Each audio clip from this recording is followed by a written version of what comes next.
রক্ষাকারী বাহিনী কিচ্ছু দেখে না, গোয়েন্দা সংস্থা কিচ্ছু জানে না। এইটা কি সাধারণ জনগণ বিশ্বাস করে? এইটা বিশ্বাস করবার কথা না।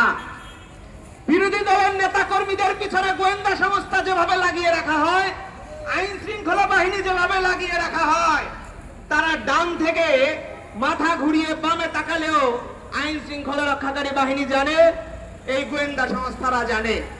কিন্তু এই নজিরবিহীন বেনজিররা হাজার হাজার বিঘা জমি কিনে এই হাসিনার দেশ গোপালগঞ্জ কিনে নেয়, কিন্তু গোয়েন্দা সংস্থা জানে না, দুদক জানে না, কেউই জানে না। এইটা বিশ্বাস করবার জায়গা নাই। অতএব এই হাসিনা সরকার এই দুর্নীতিবাজদেরকে প্যাকেজ দিয়েছে। আমাকে ক্ষমতায় রাখতে যা করা দরকার তোমরা করবে, তোমাদেরকে রক্ষা করতে যা করা দরকার আমি করব। এই হইল হাসিনার প্যাকেজ। এই যে দেখেন আমরা এখানে প্রোগ্রাম করছি, আইন শৃঙ্খলা রক্ষাকারী বাহিনীর ভাইয়েরা আমাদের ছবি তুলছেন, তথ্য সংগ্রহ করছেন, তাদের দায়িত্ব পালন করছেন। আরে ভাই, আমরা প্রেস ক্লাবে প্রোগ্রাম করি, এইটার ছবি তুলতে পারেন। আপনার মাথার উপরে যারা পয়সা রয়েছে, গোপালগঞ্জ সহ কিনে ফেলে, বাংলাদেশের এক প্রান্ত থেকে আরেক প্রান্ত কিনে ফেলে, আপনার মোবাইলে ছবি ওঠে না? আমার দেশের মাটি বিক্রি হয়ে যায়, আমার দেশের সার্বভৌমত্ব বিক্রি করে দিয়ে আসে দেশের সরকার।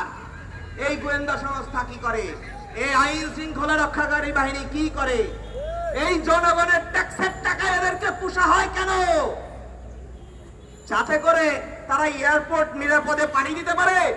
এই বেনজিররা, এই আনাররা, এই যে যাদেরকে দেখতে পাচ্ছেন, এরা যে বিভিন্ন জায়গায় জমি জমা কিনেছে, এরা নিজেরা একা একা করতে পেরেছে? ওইখানকার আইন শৃঙ্খলা রক্ষাকারী বাহিনীতে যারা কাজ করেছে, যারা ওইখানকার প্রশাসনে কাজ করেছে, তাদেরকে দিয়ে মানুষের উপরে জুলুম নির্যাতন করে তাদের কাছ থেকে বাধ্য করা হয়েছে এই জমি কেড়ে নিতে। কিন্তু আমার দেশের আইন শৃঙ্খলা রক্ষাকারী বাহিনী কিছু করতে পেরেছে?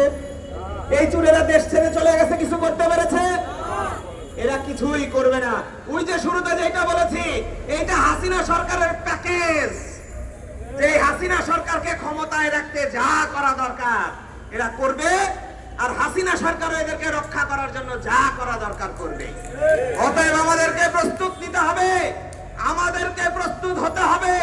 এই দেশের মাটি আমার, আপনার, আমাদের সকলের। আমরা যদি এই দেশের মাটি রক্ষা করতে না পারি, আমরা যদি এই দুর্নীতিবাজদেরকে ধরে বিচারের অধীন করতে না পারি, এই হাসিনা সরকারকে দিয়ে সেটি সম্ভব না। কারণ দুর্নীতির মধ্য দিয়ে এই হাসিনা সরকারকে ক্ষমতায় আসতে হয়েছে। 14, 18, 24 ভোট চুরি করে ক্ষমতায় আসতে হয়েছে। তাহলে এই দেশের অর্থ সম্পদ যারা চুরি করবে, তাদেরকে এই চোর সরকার কি বলবে? এক চোর কখনো আরেক চোরের বিরুদ্ধে বলতে পারে? আমরা শুনছি না চোরে চোরে মাসতো ভাই। এই ভোট চোর আর এই টাকা চোর, ব্যাংক চোর, এরাও সব মাসতো ভাই। অতএব এদের হাতে দেশ নিরাপদ না, আর এদের কাছে বিচার চেয়েও কোনো লাভ হবে না। এইবার আসেন ভারতের সঙ্গে চুক্তি। ভাই, এই হাসিনা সরকার এর আগে ভারতকে ট্রানজিট দিয়েছে, বন্দর দিয়েছে, পানিপথ দিয়েছে, সড়ক পথ দিয়েছে, বাকি ছিল রেলপথ, সেইটাও দিয়ে আসছে।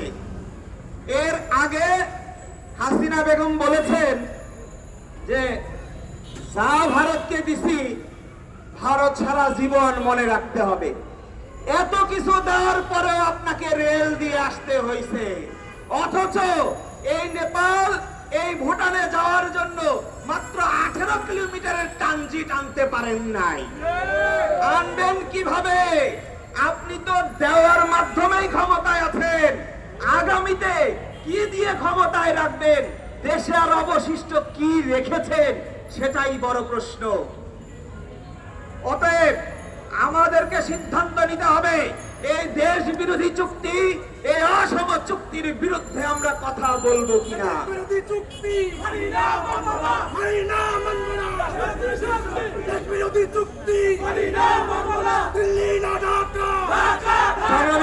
বন্ধুগণ, এর আগে তিস্তা প্রকল্প করবার জন্য চীনকে ডেকে আনা হয়েছে।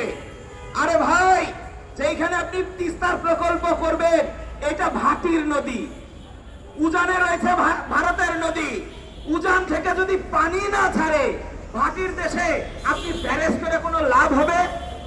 আপনি পানি আটকাবেন ব্যারেজ দিয়ে, উজান থেকে যদি পানি না আসে, ভাটিতে আপনি ব্যারেজ দিয়ে পানি আটকাবেন কিভাবে?